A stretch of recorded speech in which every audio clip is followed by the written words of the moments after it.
Hello, Epileptic Gaming fans. Well, if you haven't already figured out who I am by the sound of my voice, I'm FatBaby, and I'm here to give you my review on Metal Gear Solid Portable Ops for the PSP. Now, I'll be trying to go over as much as I can with this little time that I have, so if I might have missed something or you want more info on something, you know where to find me. Don't hesitate to ask. Now, I don't have any special, device that will give me gameplay footage off the PSP, so I'll just be putting clips in of footage you can pretty much find anywhere on the internet, just so you don't have to look at me for 5 minutes or however long this happens to be. Anyway, without wasting more time, let's just get to the review. If you aren't familiar with the Metal Gear saga, I will try to explain it a little bit throughout this review. Basically, Metal Gear Solid Portable Ops picks up 6 years after the events of Operation Snake Eater. Just as in Metal Gear Solid 3, you find yourself in the shoes of Big Boss. Without this turning into epileptic spoilers, however, I will just say that this game leads up to the events of Outer Heaven. Anyway, let's start off with the graphics. Like every other MGS game, Kojima and his crew really know how to push the hardware to its limits. Just as you can see in the videos, Portable Ops is easily one of the best looking games on the PSP. It really is the Metal Gear Solid 3 engine on the PSP.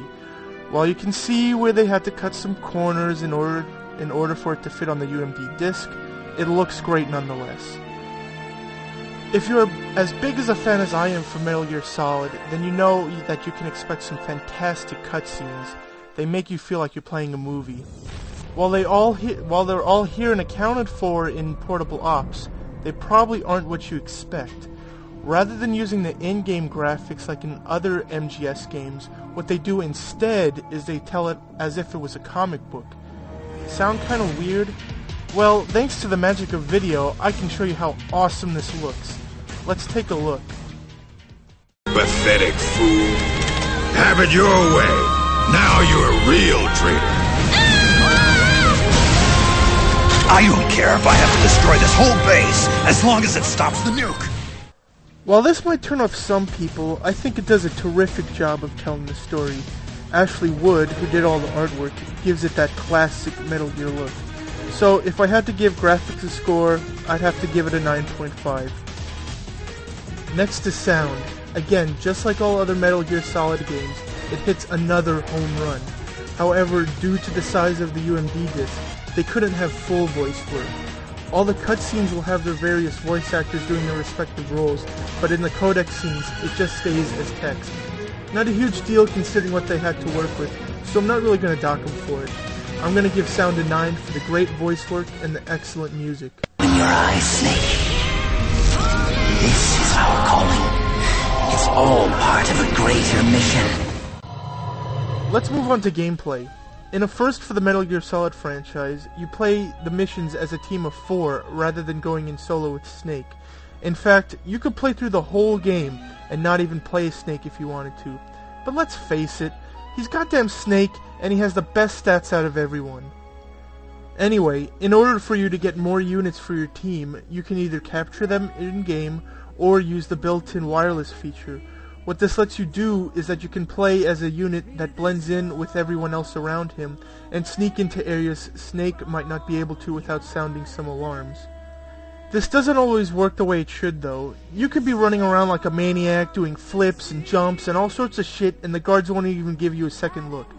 But the second you start walking like normal, they drop everything and all hell breaks loose. Whatever.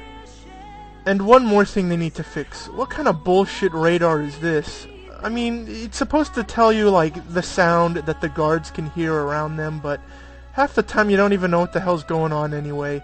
So, whatever. But still, even with the small little problems and the limited control scheme of the PSP, they still did a great job bringing the Metal Gear experience to the PSP. So I'm gonna have to give gameplay an 8.5. And last but not least, the fun cycle. Now, I'll be honest, I never got to play the multiplayer, so the score will just reflect my time with the single player. To keep it short and sweet, I had a blast. It's everything I could have wanted on the console, only in portable form. I really like the team aspect of it, and the way that the missions are set up really fit the portable style of the PSP. Once you beat the game, there are various unlocks you can get, such as different characters to play with that you can use either online or in the single player. Had I gotten the chance to play the multiplayer, my fun cycle would have easily been a 10, but still, with the single player alone, I'm going to give it a 9.5. And that pretty much does it for this review. Before I give my overall score, let me just give you my other scores that I gave. For graphics, I gave a 9.5. For sound, I gave it a 9. For gameplay, an 8.5. And for fun cycle, a 9.5. And my overall score for Metal Gear Solid Portable Ops is a 95%. I hope you don't mind the noobiness of this video. It really was my first time. I hope you enjoyed it. I'd be happy to do some more if you did enjoy it, but, you know, feel free to leave me some comments and questions or whatever you might have on the forums.